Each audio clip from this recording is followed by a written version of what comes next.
नमस्कार, आप देख रहे हैं लोकल लोबात। हमारे साथ है प्राइवेट डिटेक्टिव जोगिंदर जी। सर, सीमा हैदर के केस पे आप क्या कहेंगे?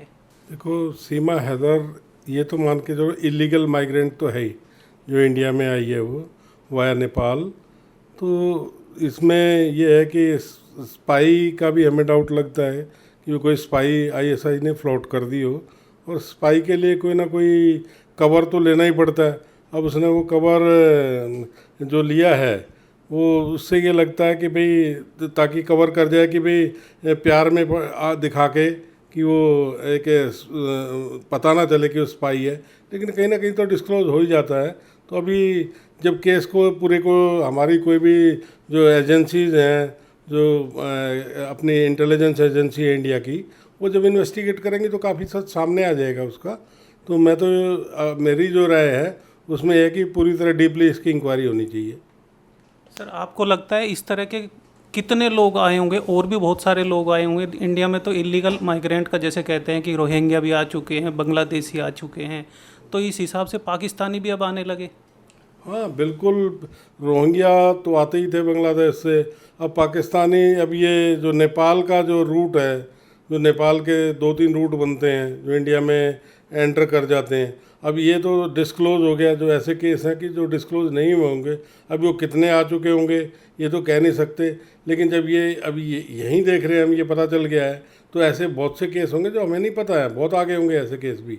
तो ये तो पता चलने से अब जितना ज़्यादा वो हो गया है, लोगों में अवेयरनेस आई है कि भी इस तरह का भी नेपाल वाया नेपाल पाकिस्तानी आ रहे हैं इंडिया में, तो और भी हो सकते हैं। कहा जा रहा है मतलब कि वो 5वीं पास पढ़ी है, मतलब उसके एजुकेशन को लेके, लेकिन उसके हाव भाव से ऐसा नहीं लगता कि वो 5वीं क्लास तक पढ़ी हो। हाँ, भाव से तो नहीं लगता 5वीं क्लास पढ़ी हो। इतनी शुद्ध हिंदी बोल रही है एक तो वो। तो ऐसा 5वीं क्लास पास, पहले दुबई जाना, दुबई से फिर नेपाल आना, 4 बच्चों को लेके आना, और इतना सारा जो उसने जो जितनी स्मार्ट वो है, जो काम कर रही है, वो 5वीं क्लास पास। मैं तो नहीं मानता कि वो 5वीं क्लास पास इतना इजी कर सकता। और फिर वो पबजी खेलती है जैसे बता रहे, तो 5वीं क्लास पास डाउट होता है उसमें। जो ये सचिन मीणा है, कह रहे कि ये भी ज़्यादा पढ़ा लिखा नहीं है, मतलब वो भी पबजी खेलता है, या फिर वो हनी ट्रैप में फंसा है, ऐसा कुछ लगता है आपको? बिल्कुल हो सकता है हनी ट्रैप में फंसाया गया हो सचिन मीना को भी, क्योंकि सचिन मीना भी, क्योंकि एक सॉफ्ट टारगेट है सचिन मीना। क्यों, ज़्यादा वो एजुकेटेड नहीं है, उसको ये नहीं पता कि भाई आईएसआई के जो इरादे हैं इंडिया में, जो फ्लॉट करते हैं, जितने भी भेजते हैं इंडिया में, जो स्पाई भेजते हैं, कोई ना कोई कवर लेके तो भेजेंगे ही। तो उन्होंने एक ये अच्छा कवर पकड़ा कि इसमें लव स्टोरी डाल दी है, ये दिखा के कि भाई उसके प्यार में वो पड़ गई है, और 4 बच्चों को लेके यहाँ इंडिया जो आ गई है। तो एक सॉफ्ट टारगेट ढूंढा है उसने सचिन मीना को। मतलब कुछ लोग कह रहे हैं कि ये गदर पार्ट 3 बनी है। जिस हिसाब से वो महिला आई गदर में, जो है तारा सिंह जाता है पाकिस्तान, ये महिला प्यार में जो है इंडिया आ गई।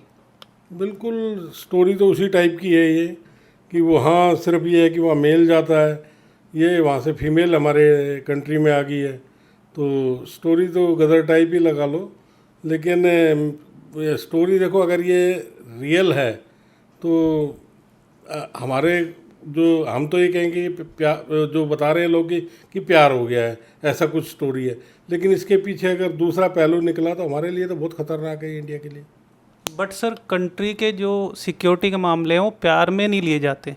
हाँ बिल्कुल, कंट्री के सिक्योरिटी के मामले प्यार में नहीं लिए जाते। मैं तो यही कहूँगा कि ये तो ये एक बनावटी चीज़ भी तो हो सकती है ना। प्यार तो एक कवर लेके चल दिए हैं, लेकिन उसके पीछे ये थोड़ी है कि हम अपनी सिक्योरिटी के जो डिसीजन होंगे प्यार के ऊपर छोड़ देंगे, वो तो ऐसा पॉसिबल नहीं है ना। तो मेरा कहना है कि पूरी तरह से इन्वेस्टिगेट किया जाए इस केस को। मान लिया, अगर चलिए कल को ये मान लेते हैं कि वो एक एजेंट है और वो पकड़ी भी जाती है, सर उन बच्चों का क्या होगा? जो उसके साथ बच्चे आए हैं उनका क्या होगा? नहीं, बच्चे आए हैं कल, देखो, अगर वो एजेंट है तो बच्चे भी डिपोर्ट किए जाएंगे। वो तो पकड़ी गई तो डिपोर्ट तो होगी ना। और बच्चे भी डिपोर्ट किए जाएंगे, बच्चे को कैसे रख लेंगे यहाँ पर हम। सर, जिस हिसाब से मतलब ये केस आया है, ये तो केस ओपन ही ना होता अगर ये वाला वकील साहब जो जिनके पास ये गए थे मैरिज को जो रजिस्ट्रेशन कराने, ये तो वकील साहब ने कहा, नहीं तो ये तो बड़ा मतलब गुप्त तरीके से हुआ था ये मामला। बिल्कुल, ये अगर कोई वकील जो अगर नहीं खोलते इस केस को और वो पुलिस के पास नहीं जाता तो काफ़ी हद तक पता भी नहीं चलता इसका। ये तो वकील साहब के पास मैरिज रजिस्टर्ड कराने गए हैं और जो उसने डॉक्यूमेंट्स मांगे हैं तो तब पता चला है कि ये तो पाकिस्तान की सिटीजन है। नहीं तो अगर वो नहीं जाते तो रह ही रहे थे नोएडा में वो। तो हमारे लिए तो बहुत हार्मफुल है ये। और अब कह रहे हैं कि ये मामला जो है एटीएस को दे दिया है यूपी गवर्नमेंट ने, इस पे क्या कहेंगे?